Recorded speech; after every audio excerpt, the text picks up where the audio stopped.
आज आपण मनाचे श्लोकमधील श्लोक क्रमांक 187चा अभ्यास करणार आहोत. हा श्लोक क्रमांक 187 असा आहे.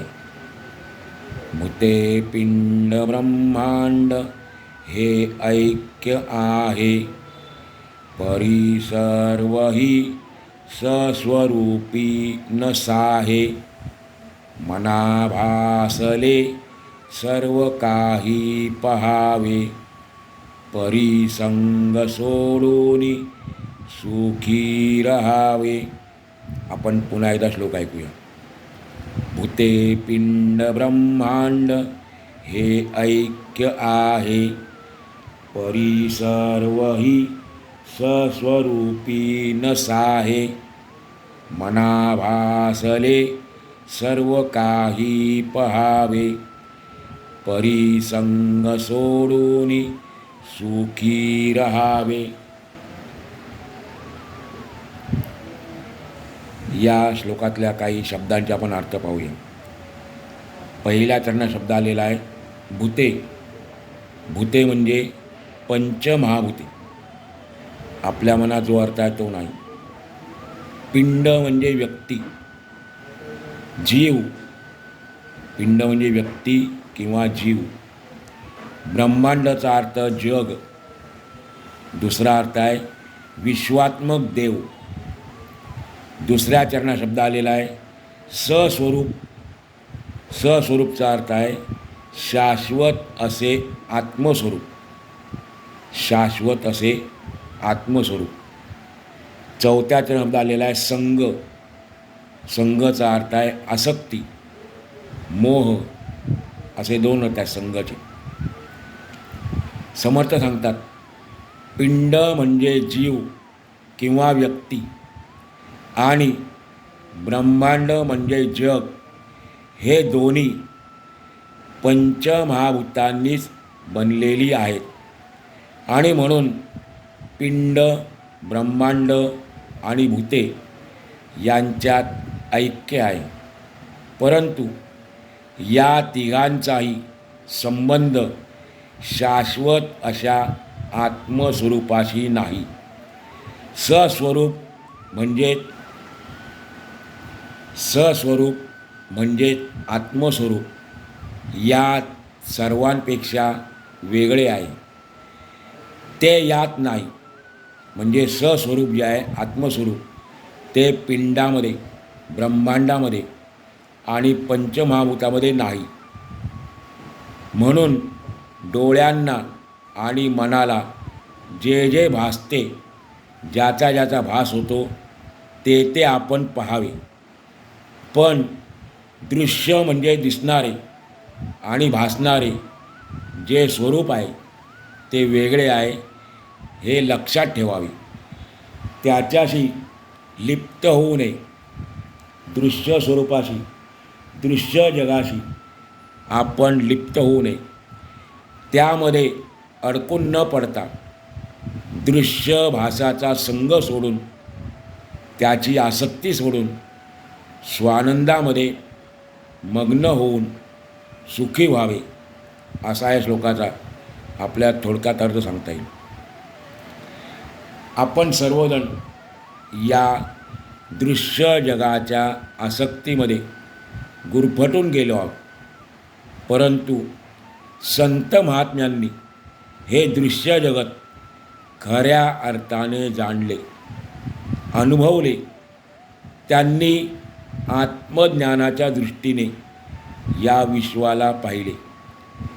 या विश्वाचे खरे रूप काय आहे त्याचे वर्णन स्वामीजी प्रस्तुत श्लोकातून करीत आहेत. या श्लोकाच्या पुढच्या 4 श्लोकांचे अंतिम चरण एकच आहे. म्हणजे 187 पासून 190 पर्यंत जे श्लोक आहेत त्याचं शेवटचं चरण एकच आहे. परी संग सोडून सुखी रहावे. यातून स्वामीजी एक विशेष तत्त्वज्ञान आपल्यासमोर ठेवत आहेत. ते म्हणतात पिंड, ब्रह्मांड हे सगळे ऐक्य आहे. पिंडचा शास्त्रीय तात्विक अर्थ आहे आपली शरीर प्रकृती आणि त्यामध्ये होत असलेल्या सर्व घडामोडी. मग शरीर कोणाचेही असो, पशुचे असो, पक्ष्याचे असो, मानवाचे असो किंवा अन्य कोणत्याही जीवाचे शरीर, त्याला पिंड म्हटलेलं आहे. आणि त्याच्या घडामोडीचे ज्ञान असणे, पिंडाच्या घडामोडीचे होणारे ज्ञान आहे, त्या ज्ञानाला म्हटलेलं आहे पिंडाचे ज्ञान. ब्रह्मांड म्हणजे आकाश, ग्रह, तारे, आकाशगंगा हे सर्व या ब्रह्मांडात येतात. म्हणून आपण म्हणतो जे पिंडी ते ब्रह्मांडी. या पिंड आणि ब्रह्मांडामध्ये ऐक्य आहे असे समर्थ आपल्याला या श्लोकाच्या पहिल्या चरणात सांगतात. त्याचा अर्थ जे शरीर नावाच्या यंत्राच्या घडामोडीत आहे, भूते पिंड ब्रह्मांड ते ऐक्य आहे. याचा अर्थ काय? जे शरीर नावाच्या यंत्राच्या घडामोडीत आहे तेच आकाश तत्वाच्या घडामोडीत सुद्धा आहे. हे संपूर्ण विश्व पंचमहाभूतांपासून बनले आहे आणि म्हणून त्यांच्यात ऐक्य आहे. कोणाचाही देह या पंचमहाभूतांपासून म्हणजे पृथ्वी, आप, तेज, वायू आणि आकाश या तत्वांनीच सर्वांचा देह बनलेला आहे. जीवसृष्टी पंचभूतात्मकच आहे. विश्वातील सजीव निर्जीवांचं मूलतत्व ही पंचमहाभूतेच आहेत. विश्वामध्ये जसा सचेतन अचेतन, सजीव निर्जीव, तसा स्वरूपानुभवाच्या दृष्टीने शाश्वत अशाश्वत, सत्य असत्य असा भेद आपल्याला दिसून येतो. सस्वरूप म्हणजे ब्रह्म हेच अंतिम सत्य आणि शाश्वत आहे. तर पंचभूतात्मक संपूर्ण विश्व जे आपल्याला दिसतं ते अशाश्वत, भासमान आणि भ्रमात्मक आहे, म्हणून ते असत्य आहे. अशाश्वताला, असत्याला वेगळे अस्तित्व नसते. भगवंताने या विश्वामध्ये कमालीची सुसूत्रता निर्माण केली आहे. प्रत्येक गोष्टीत आपल्याला सुसूत्रता दिसून येते. आपल्यासारखे सामान्य जीव असो की पंचमहाभूतात्मक या जगातली कोणतीही गोष्ट किंवा कोणती वस्तू असो, यामध्ये आपल्याला एक वैशिष्ट्यपूर्ण रचना दिसून येते. हे संपूर्ण विश्व भगवंताच्या चैतन्य शक्तीने चालते. ती चैतन्य शक्ती म्हणजेच भगवंताचे मूळरूप आहे आणि त्यालाच ब्रह्म असे म्हणतात. ही चैतन्य शक्ती म्हणजे हे ब्रह्म सर्वत्र ओतप्रोत भरलेली आहे. मग गंमत अशी आहे की जर ते ब्रह्म, तो भगवंत सर्वत्र भरून राहिला आहे, तर मग ते ब्रह्म आम्हाला बाहेर दिसत का नाही, या जगात दिसत का नाही? माझ्यासमोर झाडाचे हिरवे पान पडले आहे, मग त्यात ते का दिसत नाही? त्या झाडाच्या हिरव्या पानामध्ये मला ब्रह्म का दिसत नाही? वास्तविक असा प्रश्न मनात येणे चुकीचे आहे. हा प्रश्नच मुळात चुकीचा आहे, म्हणून सगळा घोटाळा झाला आहे. बघा, आपण हिरवी वस्तू पाहतो म्हणजे नेमके काय होते? विज्ञानाच्या भाषेत त्या वस्तूकडून 4200 ॲम्स्ट्रॉम्स तरंग, विज्ञानाच्या भाषेत त्या वस्तूकडून 4200 ॲम्स्ट्रॉम तरंग लांबी असलेली शक्ती आपल्या डोळ्यापर्यंत पोचते. दुसऱ्या भाषेत, दुसऱ्या शब्दात सांगायचे झाले तर आपण हिरवी वस्तू अशा वस्तूला म्हणतो की जी वस्तू हिरव्या रंगाची तरंगशक्ती बाहेर फेकून देत असते आणि उरलेली शक्ती आतमध्ये घेत असते. आणखी सोप्या भाषेत सांगायचे झाले तर जी वस्तू मुळात हिरवी नसतेच तिला आपण हिरवी म्हणतो. वास्तविक ती वस्तू हिरवेपणा बाहेर फेकून देत असते. याचा अर्थ असा की साध्या हिरव्या वस्तूतील सत्य जर आपल्याला पाहायचे असेल तर ते आपल्याला बाहेरून समजणार नाही. मग त्यासाठी त्या वस्तूच्या आत पोटात शिरावे लागणार. पण त्या वस्तूच्या आत कसे शिरणार? याचाच अर्थ ब्रह्माचे सत्य स्वरूप सत्यतेने पाहायचे असेल तर दुसऱ्या कुठल्या वस्तूच्या आत शिरण्याऐवजी आपण स्वतःच्या आतमध्ये शिरले पाहिजे. एकदा का आपल्याला आतले सापडले की ब्रह्म हाती आले म्हणजे आपण ब्रह्माच्या विश्वात ब्रह्माला शोधण्याऐवजी आपल्यात शोधण्याची गरज आहे. एकदा का आपल्या आतले सापडले की ब्रह्म आपल्या हाती आलेच समजा, म्हणजे आपण बाहेरच्या विश्वात ब्रह्माला शोधण्याऐवजी आपल्या अंतरंगामध्ये आपल्या आतमध्ये त्याला शोधण्याची आवश्यकता आहे. कारण सत्यस्वरूप ब्रह्माच्या ठिकाणी आत आणि बाहेर असे काहीच नाही. वैशिष्ट्य आहे. सत्यस्वरूप ब्रह्माच्या ठिकाणी आत आणि बाहेर असे काहीच नाही. आणि ही गोष्ट समर्थांनी या श्लोकाच्या पहिल्या चरणातून सांगितलेली आहे. पिंड हे ब्रह्मांडाचे ऐक्य आहे. पिंड हे ब्रह्मांडापासून वेगळे नाही. जीव हा शिवापासून वेगळा नाही. आत्मा परमात्म्यापासून वेगळा नाही. त्यांच्यात मुळातच ऐक्य आहे.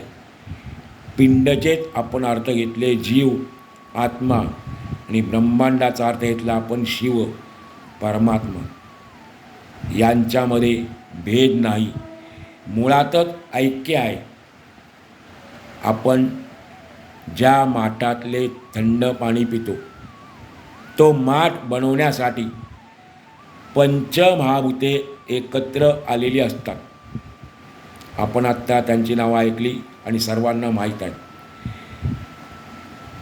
परस्पर विरोधी असलेल्या या महाभूतांमध्ये भगवंताने ऐक्य निर्माण केले आहे.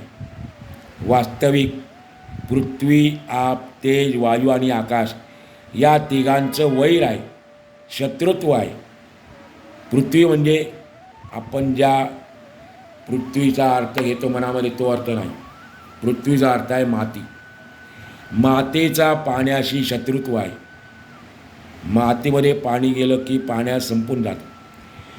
आप म्हणजे पाणी, पाण्याचं अग्नीशी वैर आहे. अग्नीवर पाणी ठेवलं तर पाणी वाफ होऊन उडून जातं, किंवा अग्नीमध्ये पाणी पडलं तर अग्नी भिजून जातो. अग्नीचा आणि वायूचं वैर आहे. त्याचप्रमाणे वायूचं आकाशाशी वैर आहे, शत्रुत्व आहे. वायूला आकाशाने आपल्यात सामावून घेतलेला आहे. अशी ही परस्पर विरोधी असलेली पंचमहाभूते भगवंताने त्यांच्यामध्ये ऐक्य निर्माण केले आहे. आणि ही पाचही तत्वे माठ बनवण्याच्या कामी एकत्र येतात. म्हणून एका गीतात असे म्हटले आहे, जुन्या काळातलं ते गीत आहे, सर्वांना परिचित आहे. माती पाणी उजेड वारा तूच मिसळशी सर्व पसारा, माती पाणी उजेड वारा. तूच मिसळशी सर्व पसारा, आकाशच मग ये आकारा. तुझ्या घटांच्या उतरंडीला नसे अंत ना पार. तू वेडा कुंभार विठ्ठला, तू वेडा कुंभार. या गीतामध्ये हे सर्व आपण जे ऐकलं ते सामावलेलं आहे. सारांश काय? या विश्वातल्या सर्वच गोष्टीत पंचमहाभूते आहेत. इतकेच नाही तर गुरु, मंगळ, बुध, चंद्र इत्यादी तारे किंवा ग्रह जे दिसत आहेत, या सर्वांमध्ये हे तत्त्व आहेच. या सर्वांच्या आकारात जो फरक आहे, सर्वांचे आकार वेगळे आहेत, भिन्न आहेत. या सर्वांच्या आकारात जी भिन्नता आहे त्याचा परब्रह्म स्वरूपात, आत्मस्वरूपात लीन होण्याच्या वेळी आकार भिन्नता असली तरी बाधा येत नाही, अडथळा येत नाही. आणि ही गोष्ट समर्थ आपल्याला दुसऱ्या चरणातून सांगतात. परी सर्व ही सस्वरूपी नसाहे. कारण पिंड, ब्रह्मांड, पंचमहाभूते या तिघांचाही शाश्वत अशा आत्मस्वरूपाशी प्रत्यक्ष संबंध येत नाही. सस्वरूप म्हणजे आत्मस्वरूप या तिघांपेक्षा अगदी वेगळे आहे. भगवंताच्या मूळ रूपात या दृश्य जगाला कोणतेच वेगळे स्थान नाही. आणि म्हणून हे दृश्य विश्व इंद्रियांच्या अनुभवाला येत असलं, म्हणजे आपण पाहत असलो, आपल्याला दिसत असलं तरी ते सत्य नसल्यामुळे आपण खरे आहे असे मानू नये. समर्थ सांगतात, शाश्वत कायम सुखाच्या प्राप्तीसाठी म्हणजे ब्रह्मसाक्षात्कार, भगवंताची प्राप्ती करून घेण्यासाठी पंचमहाभूतात्मक असलेले हे दृश्य विश्व भासमान आहे, भ्रमात्मक आहे, अशाश्वत आहे. या दृढ भावनेने या विश्वाकडे पाहावे. पण त्याच्यामध्ये गुंतून जाऊ नये. आपण काय करतो? आपली अवस्था काय? आपल्याला जे जे दिसतंय दृश्य जगामध्ये त्यातल्या प्रत्येक गोष्टीमध्ये आपण आसक्त होऊन त्यामध्ये गुंतून जातो. पण स्वामीजी सांगतात की जरी आपल्याला ते दृश्य जगत दिसत असलं तर आपण काय समजायचं की हे दृश्य जगत अशाश्वत आहे, भासमान आहे, आणि म्हणून त्याच्यामध्ये आपण गुरफटून जाऊ नये. ज्ञानेश्वर माऊलीसुद्धा हरिपाठातील एका अभंगातून हेच सांगतात. लटिका व्यवहार सर्व हा संसार. लटिका म्हणजे खोटा. हा सर्व संसार म्हणजे लटिका व्यवहार आहे, खोटा व्यवहार आहे. हे विश्व भासमान आहे, भ्रमात्मक आहे, हे निश्चित. पण पुढे समर्थ सांगतात, आपण आपल्या डोळ्यांना आणि मनाला जे दिसते, भासते ते सर्व काही पाहावे. पण एक अट आहे, दृश्य आणि भास यापेक्षा स्वस्वरूप, आत्मस्वरूप अगदी निराळे आहे, एकदम वेगळे आहे, हे लक्षात ठेवावे. भगवंत हा सर्वांचा कर्ता धर्ता असूनही तो या पंचमहाभूते, पिंड, ब्रह्मांड यांच्या पलीकडे आहे. असे असले तरी प्रपंच, संसार लटका आहे. असे असूनही आपण या प्रपंचात राहूनच कर्तव्याचे पालन करीत आपण भगवंतापर्यंत पोचू शकतो. आपल्याला त्याच्या अस्तित्वाचा अनुभव येऊ शकतो. त्यासाठी मी आणि माझे हे आसक्तीचे धागे आपण तोडले पाहिजे. या आसक्तीमुळे आपण भगवंतापर्यंत जाऊ शकत नाही. म्हणजेच या प्रपंचात अलिप्तपणाने राहून भगवंताप्रमाणे साक्षीभावाने राहून सदैव ब्रह्मानंदात आत्मस्वरूपात तल्लीन होऊन जावे. भगवंत या सृष्टीमध्ये आहे, पण तो या सृष्टीशी लिप्त नाही, अलिप्त आहे. ज्या ज्या घटना घडतात त्या सर्व तो पाहतो आहे, पण कशा रीतीने? साक्षीभावाने. साक्षीदाराला आपण पाहतो कोर्टामध्ये, साक्षीदाराला एखाद्या आरोपीला सोडून दिले तरी त्याचं सुख नाही, आनंद नाही, किंवा एखाद्या आरोपीला शिक्षा केली तरी त्याचे दुःख नाही. समर्थ सांगतात, आपण या प्रपंचामध्ये भगवंताप्रमाणे साक्षीभावाने राहून, म्हणजे अलिप्तपणाने राहून आत्मस्वरूपात म्हणजे ब्रह्मानंदात, आपल्या आत्मानंदात तल्लीन होऊन जावे. माऊली देखील हरिपाठाच्या पहिल्याच अभंगात सांगतात, जरी हे शाश्वत नाही जग, असार आहे, तरी देखील आपण भगवंताची प्राप्ती करून घेऊ शकतो. या संसारापण राहून भगवंताचं नाम घेतलं की आपल्या त्याची प्राप्ती होऊ शकते. आणि हीच गोष्ट स्वामीजी या श्लोकाच्या चौथ्या आणि अंतिम चरणातून सांगतात.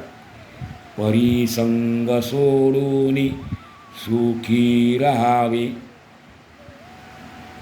बघायला गेलं तर अतिशय सोपा मार्ग समर्थांनी आपल्याला या श्लोकात सांगितलेला आहे, पण जर आचरण करायची वेळ आली तर मात्र थोडा कठीण आहे असं वाटते.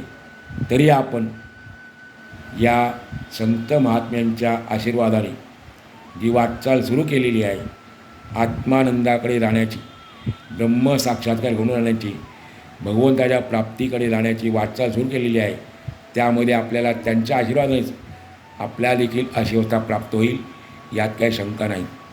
आज आपण या ठिकाणी आजचा पूर्ण करू.